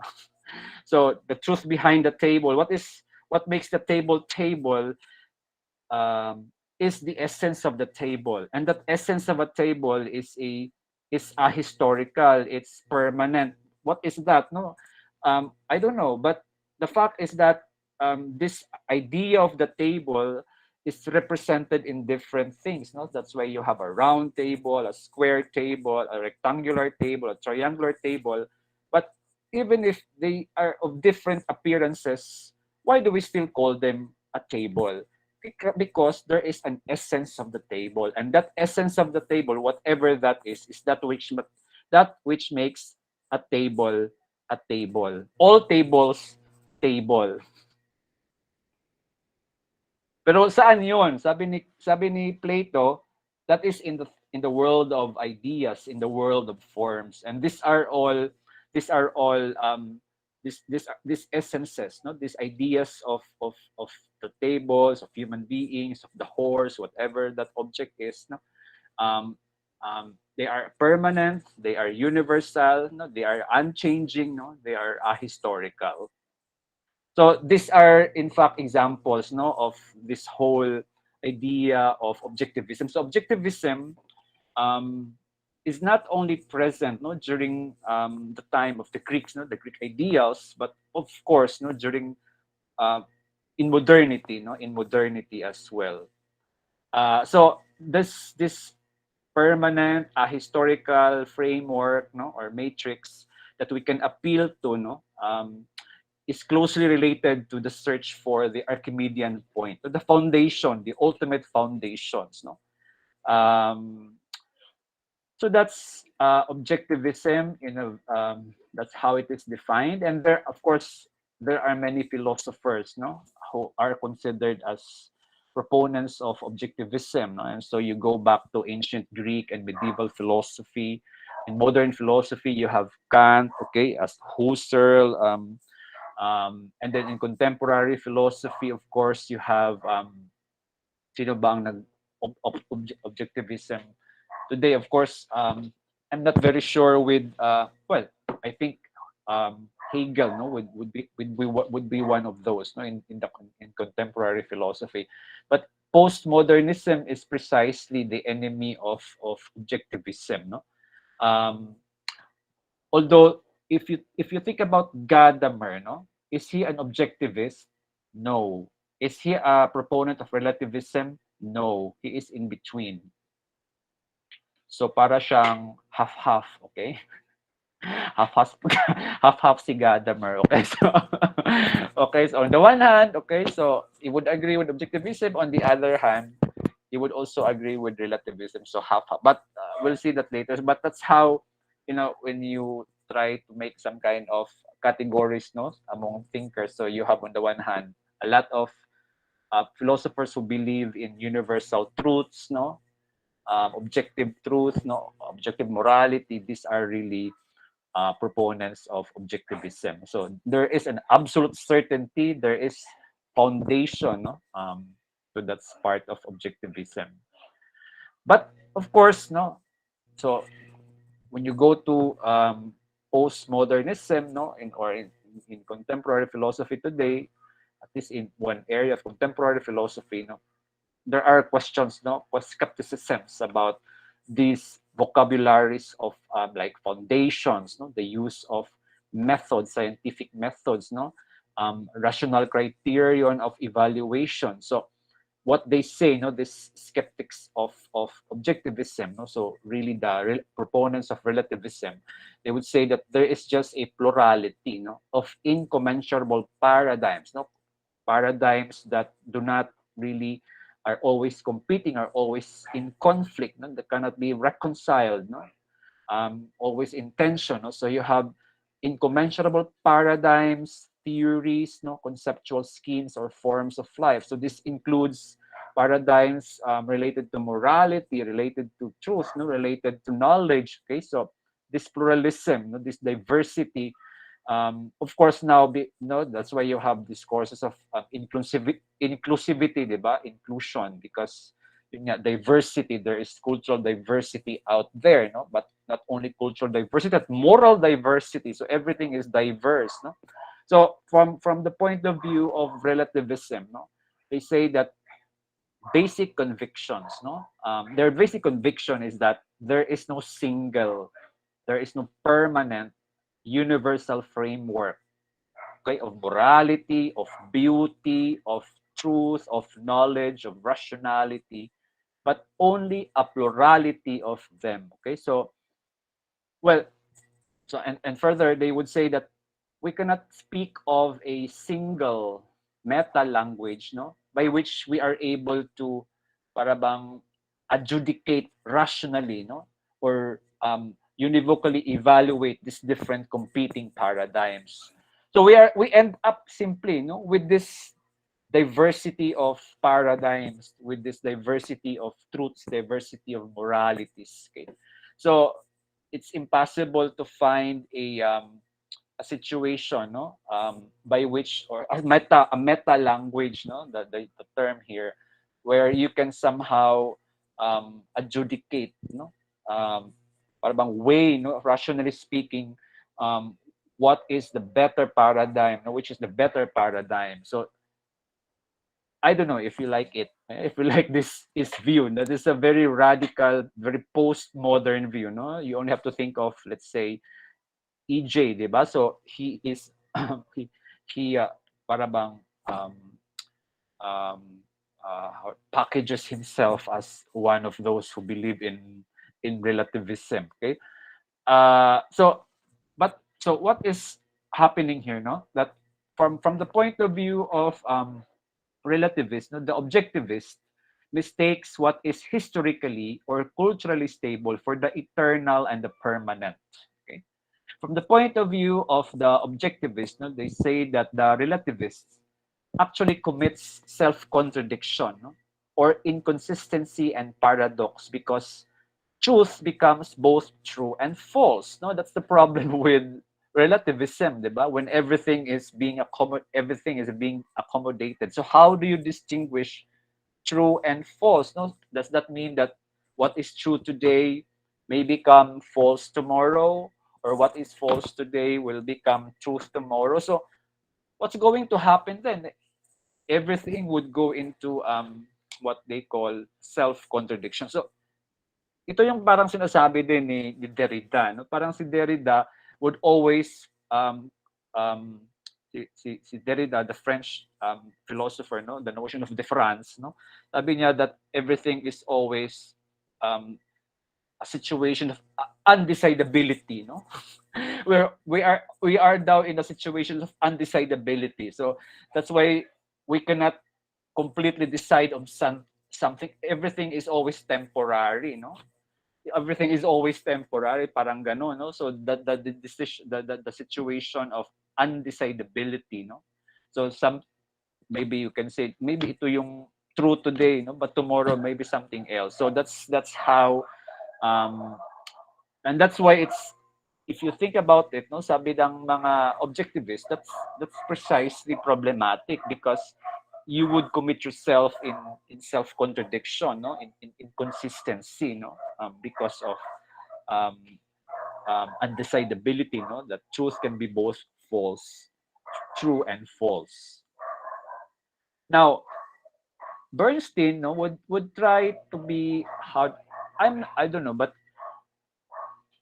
looking at this sort of tension between the two camps, no, sinasabi niya na why is it that a lot of us, no, who are used to believing in objectivism, um, why do we refuse to let go of foundation, no, and embrace every form of relativism that, nothing is permanent, ahistorical, there is universe, no, there is no universal truth, no, there is no universal morality, no.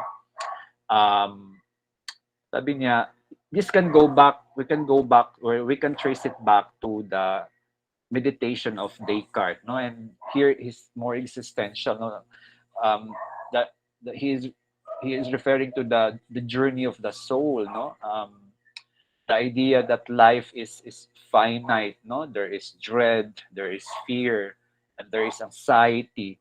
It's very existential, no, and in the situation of finitude, no, of dread, fear, anxiety, the only one that we can depend on is God. So para bang the ultimate foundation, no, of our life, no, is God. And Descartes actually mentioned that, no, in his work on meditation.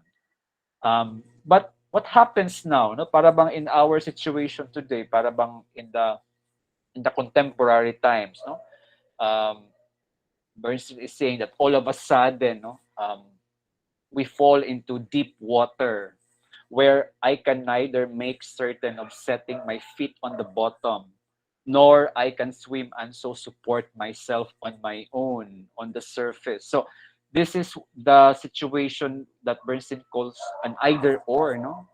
Para bang we are abandoned in deep waters, and what are we going to do? No, no, we're not sure if we're able to reach the bottom of the seawater, no, and you are not also sure if you can swim on your own to be able to survive. So that is an experience of either or, no.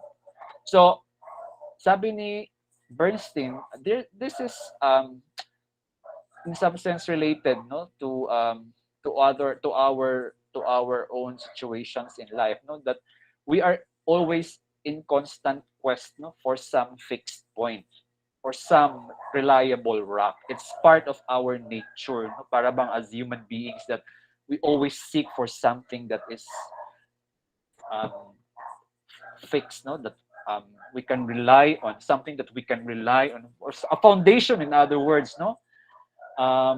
So that is our natural tendency, no, our natural tendency as humans, no, we seek a particular foundation, no?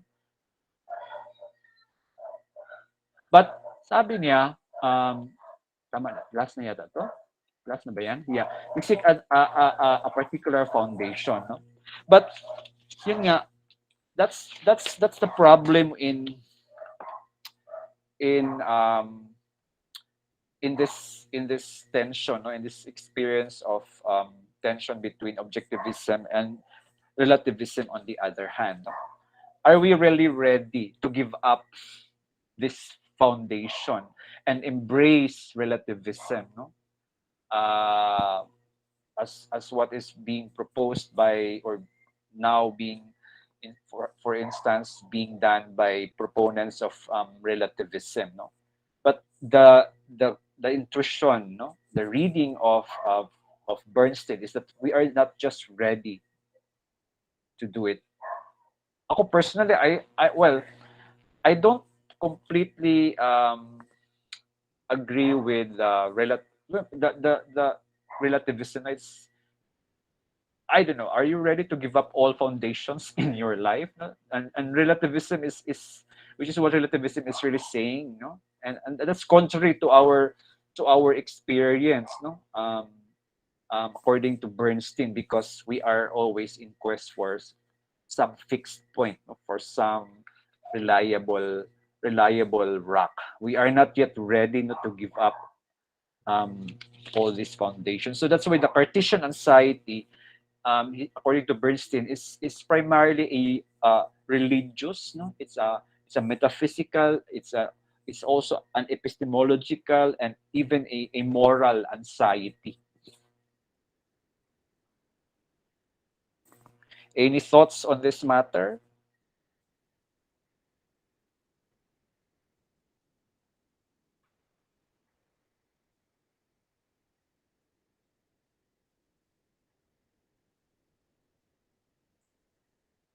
Nahilo man mo. So that's Yeah. of course, if you ask Gadamer, you will learn later that of course I already mentioned earlier that he is neither objectivism nor relativism, no, he is both, he is in between.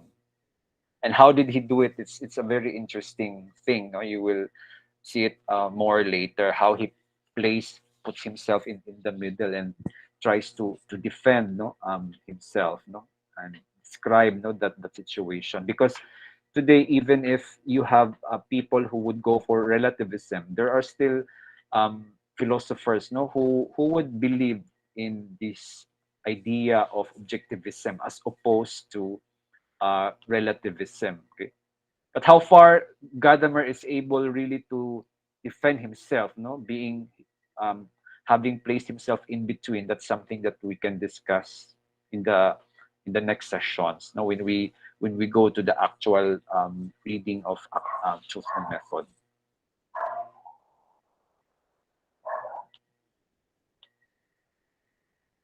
Okay, so do you have any questions or insights? Are you objectivists or relativists, or you are neither? Gadamerist.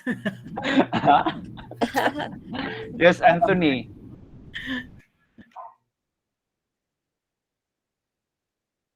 Anthony? Uh, yes, yes, Doc. Uh, There's this realization that um,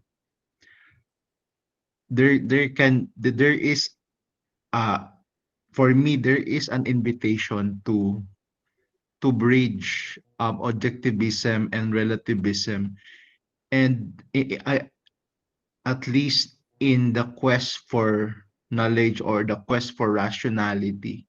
Um, it is as if Bernstein is saying that if we going beyond objectivism and relativism, we have to, in a way, listen to what is Gadamer is presenting to us. That's what my thoughts, yeah, but Doc. yes, but of course, si Bernstein is.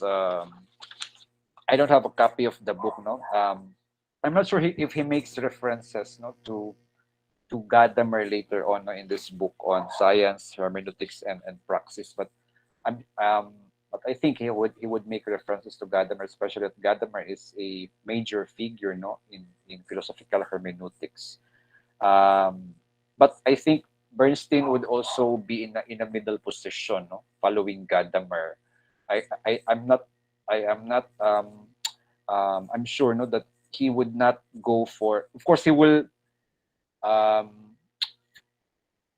he knows of the tension, no, between the two, and that in fact that's the point of departure of this his introductory chapter, no. And I think eventually he would find um, para bang his own position. He would try to find his own position, no? And following Gadamer, he would probably be in the middle, no?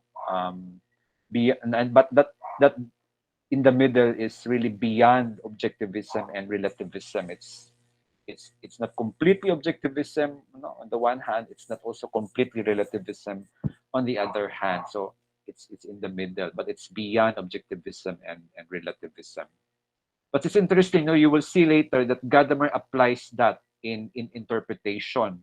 How interpretation is beyond relativism and objectivism. Because, di ba, if you, I don't know, if you have read before, no, there are people na, you try to um, look at the text from an objective point of view, no?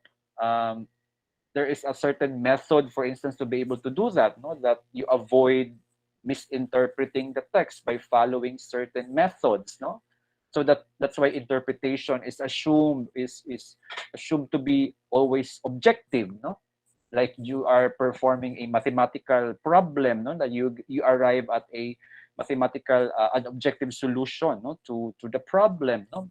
So there is a certain view of interpretation that is like that interpretation is always objective, right? Um, and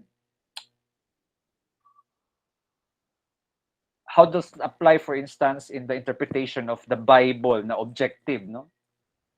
I will leave it to Jeremiah's. Okay, so that, but of course, that the whole view of looking at objective interpretation is grounded in the idea that the interpreter does not play an important part. No, his own context does not somehow play an important part in how you understand a text, right? Because the text is just an object. No, Gadamer would say it's like a relic, no, of the past, no, that is separated from you completely, right? So that is one view, no. So the we can relate it to objectivism then, no. But there's another view of interpretation also that is quite extreme, no. That is always that, interpretation is always relative, no. Depends on me, no. And that also applies to reading the Bible, no. And I think some people would be or means that, for instance, it's very true in Protestantism, no, na of course, the revelation of the word, no, is always revealed on a is always done, no, in the context of the believer, right? So when you read the Bible, for instance, it's really your own experience, sort of, that you try to look into, no, and so, but so that the whole the role of the subject, therefore, is the important role of the subject is recognized in that context, no. Um, diba? But should interpretation be always subjective? And to what the problem there, however, is that um, how do we prevent misinterpretation? No, if interpretation is all the time relative, is always subjective. So Gadamer would try to address that, no, later on. So that's why he said that there has to be a certain objectivity as well. No, when you read a text, no, it cannot just be according, the interpretation should not just be done according to our own capriciousness. No, so we respect the otherness of the text as well. So this objectivism and relativism debate, no, it's something that Gadamer would always go back to, no, in his theory of interpretation later on. And you will see that he would neither no, believe in complete objectivity nor complete subjectivity. No? So he would put himself in the middle. No? And how would he do that? No, you will see, particularly when we discuss the elements of a theory of hermeneutic experience, itong mga preconditions. Okay, so I think that would be all for today, for tonight. PowerPoint. Okay, sige. I will share this with you, of course. I will upload that. Yung dalawa, no? Yung dalawang PowerPoint presentations for today and last week. Sige, so I think if you have no more concerns, so thank you very much. I'll see you next week. We will discuss the historical preparation. So you read na Truth and Method, no? Starting tonight. So you have a new Bible, the Truth and Method. Yes. Thank you. Sige, so thank you very much. Good night, everyone. Thank you, Doc. Thank you, Sa mga everyone. Thank you, pauwi, everyone. ingat pauwi. I'll see you Bye. tomorrow, guys. And napami klase ugma, sir, buong araw. Okay. Sige, I will upload that's the life of the PhD student. No, you chose this, so yeah, just trust yourself. So I will post that to upload that to PowerPoint, and then I will email na lang to everyone the recordings of our session tonight. Okay? Sige. So sige, bye. Thank you, Doc. Thank you, Bye everyone. po. Good night. Thank you. Bye. Mana? Huwag kang gipangita. Wala man. Nag-share naman po ganihan.